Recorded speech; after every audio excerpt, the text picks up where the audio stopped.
ایک بہت بڑا گناہ بدنگاہی کا گناہ ہے. آپ کو پتہ ہے ہمارے ملک کے اندر بدکاری، زنا اور بے حیائی کی شرح کتنی بڑھتی جا رہی ہے، کس قدر بڑھتی جا رہی ہے. وہ لوگ جو نکاح کر لیتے ہیں وہ بھی اپنی نگاہوں کو، میں اکثر کہتا ہوں، حضور نے فرمایا نکاح آدھا ایمان ہے.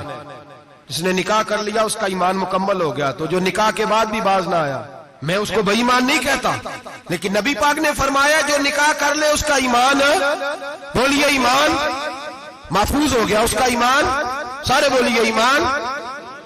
اور جو پھر بھی باز نہ آئے، حضور کہہ رہے ایمان مکمل ہو گیا. اور جو نہ باز آیا کیا فتویٰ دیا جائے حدیث کی روشنی میں؟ میرے نبی پاک کی بارگاہ میں عورتیں آئیں توبہ کرنے، بیعت کرنے، مسلمان ہونے. تو حضور بیعت لیتے وقت فرمانے لگے میرے ساتھ وعدہ کرو، جھوٹ نہیں بولو گی، غیبت نہیں کرو گی، زنا نہیں کرو. ایک عورت بول پڑی، کہنے لگی یا رسول اللہ صلی اللہ علیہ وسلم میں مسلمان تو نہیں پر خاندانی ہوں، میرے گھر والوں کے ذہن میں بھی کبھی زنا کا خیال نہیں آیا. ہم تو اسے خاندانوں کے وقار کے خلاف سمجھتے ہیں. روز بری نظر سے کسی کو دیکھنا اور کسی کے بارے میں غلط باتیں، ناراض نہ ہونا. بہت سارے بوڑھے بھی لذت لے لے کے جرم بیان کرتے ہیں، گناہ بیان کرتے ہیں، غلط باتیں کرتے ہیں، کسی عورت کے بارے میں تبصرہ کرتے ہیں. کیا سمجھتے ہیں مرد اور عورت معاذ اللہ تعالیٰ ایک کمرے میں جا کے بدکاری کرے تو وہی زنا ہے؟ میری طرف دیکھیے اور جھانک کر کے سنیے کیا عرض کر رہا ہوں، ادھر دیکھیں میری طرف. نبی پاک صلی اللہ علیہ وسلم نے فرمایا زنا زبان کا بھی ہوتا ہے، زنا کان کا بھی ہوتا ہے، زنا آنکھ کا بھی ہوتا ہے. حضور کس طرح؟ فرمایا جس نے گند دیکھا اس نے آنکھ کا زنا کیا، جس نے لذت لے کے سنا چپ نہیں کرایا، پوری بات سنی، وہ بھی زانی ہے. اور جس نے گندی بات بولی وہ منہ کا زانی ہے، جس نے گند سوچا وہ دماغ کا زانی ہے. اور زانی کو سب سے پہلی سزا اللہ یہ دیتا ہے کہ سجدے کی لذت چھین لیتا ہے، عبادت کا سرور چھین لیتا ہے، اس کا نماز میں دل نہیں لگتا. قرآن میں سب سے پہلی سزا اسے اللہ اپنے دروازے سے دور کر دیتا ہے. بھائیو آج ہمارے سجدے بے کیف ہیں، آج لوگ غلط جگہ پہ گھنٹوں بیٹھے رہتے ہیں. مسجدوں میں لوگوں کے دلوں کو گھبراہٹ ہوتی ہے، لوگ بھاگتے ہیں. میرے نبی پاک نے فرمایا تو نظر کو پاک کر لے، اللہ تیری عبادت میں لذت پیدا فرما دے گا. میرے بھائی یاد رکھ لیں اور سن لیں، سب سے کمزور آدمی وہ ہے جس کا ذہن پاک نہیں. سب سے کمزور آدمی وہ ہے جو کردار کا غلط ہے. ایک بات میں نے پڑھی، آپ یقین کریں میرا دل کرے کہ میں آگ لگا دوں اس عنوان کو جس پہ گندگی لکھی جاتی ہے، ان اخباروں کو، ان چیزوں کو جس پہ گند لوگوں کے دلوں میں. وہ انڈیا کی ایک وزیر اعظم عورت گزری تو کسی نے اس سے کہا کہ پاکستان نے تو تمہیں شکست دی ہے، تم جیت نہیں سکے بڑا ملک ہو کے. کہنے لگی کوئی بات نہیں، تھوڑا وقت ٹھہر جاؤ، ہم ان پر تہذیبی یلغار کریں گے، ان کے گھروں میں ننگا ناچ کریں گے، یہ گندی تصویریں دیکھیں گے، یہ گند میں الجھ جائیں گے. اور جو قوم گند میں الجھ جایا کرتی ہے وہ پھر کسی سے لڑنے کی طاقت نہیں رکھتی، اس کے اندر ڈٹ جانے کی ہمت نہیں ہوتی، اس کی غیرت کے جنازے نکل جاتے. دل کرتا ہے جل جائے وہ جل جائے جہاں سے برائی پھیلتی، تباہ ہو جائے وہ علاقے جہاں سے گند ہوتا ہے.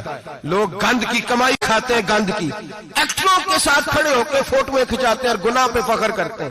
اور گندے لوگ کہتے ہیں اللہ کا فضل ہے ہم گند پھیلا رہے ہیں، ثم معاذ اللہ. لوگ گناہ پہ فخر کرتے ہیں چوکوں چوراہوں میں. محمد بن قاسم آئے ہندوستان پہ راجہ دہر کے مقابلے میں، نوجوان میری طرف دیکھیں اور صحیح ہو کے بیٹھے، خاصے صحیح ہو کے بیٹھے، تقریر نہیں کر رہا، جذبات کا، میرے جذبات سنیں، دل کے پھپولے جل رہے ہیں سینے کے داغ سے. اللہ کی قسم روح کی گہرائی سے بات کر رہا ہوں، وہ بات کر رہا ہوں جو سینہ کہہ رہا ہے کہ پھٹ جائے اور کہنا نہ پڑے. قرآن و حدیث پڑھتے ہیں اور پھر اپنا حال دیکھتے ہیں تو لگتا یہ ہے کہ عذاب قریب آ گیا ہے، لگتا ہے زمین پھٹنے والی ہے، آسمان گرنے والا، لگتا ہے قریب آ گیا سارا کچھ.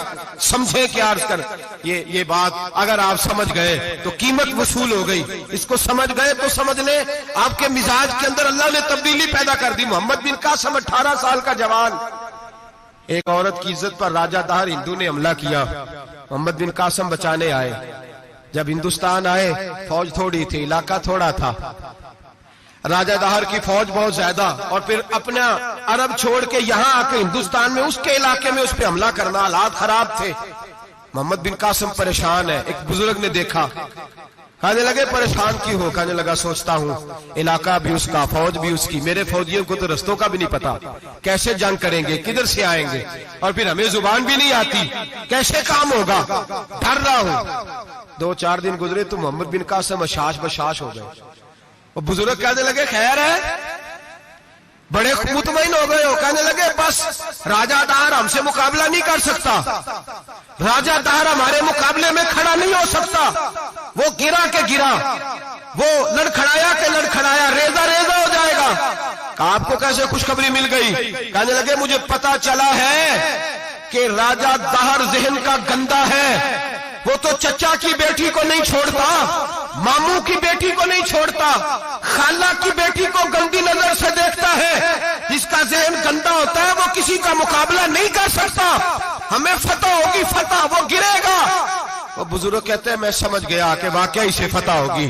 آج کشمیر کیوں آزاد نہیں ہو رہا، فلسطین میں آگ کیوں لگی ہوئی ہے؟ مسلمان جب تک ذہن کا گندا ہے کمزور ہے، جب تک ذہن کا ناپاک ہے کمزور ہے۔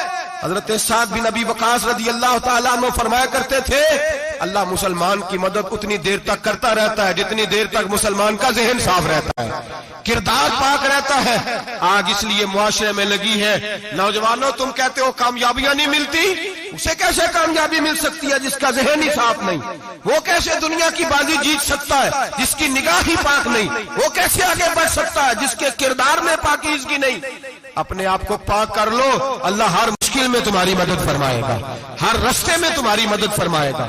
اور میں نے کہا جب آدمی ناپاک ہوتا ہے تو رب کریم اس سے عبادت کی لذت چھین لیتا ہے، اور اللہ کی سب سے بڑی سزا یہ ہے کہ کسی کو سجدہ نہ لمبا کرنا دے۔ رب کریم سب سے زیادہ اس سے ناراض ہے جس کو قرآن پاک کے کھولنے کی توفیق نہ ہو۔ سب سے زیادہ رب کریم اس شخص سے ناراض ہے جو اللہ کی بارگاہ میں جھکنے کی لذت چھوڑ جائے۔ میرے نبی پاک سید عالم علیہ السلام کے صحابہ لمبی عبادتیں کرتے تھے، لمبی۔ کسی نے کہا تھا روم کے بادشاہ تھے کہ یہ مسلمان فاتح کیوں ہو جاتے ہیں؟ تو اس نے کہا میں نے مولا علی کے زمانے میں جاسوسی کرائی تھی، پتا کیا تھا کہ ہر میدان میں کامیاب کیوں ہوتے ہیں۔ تو کہتے میں نے دیکھا یہ دن کے مجاہد ہوتے ہیں پر رات کے عابد ہوتے ہیں۔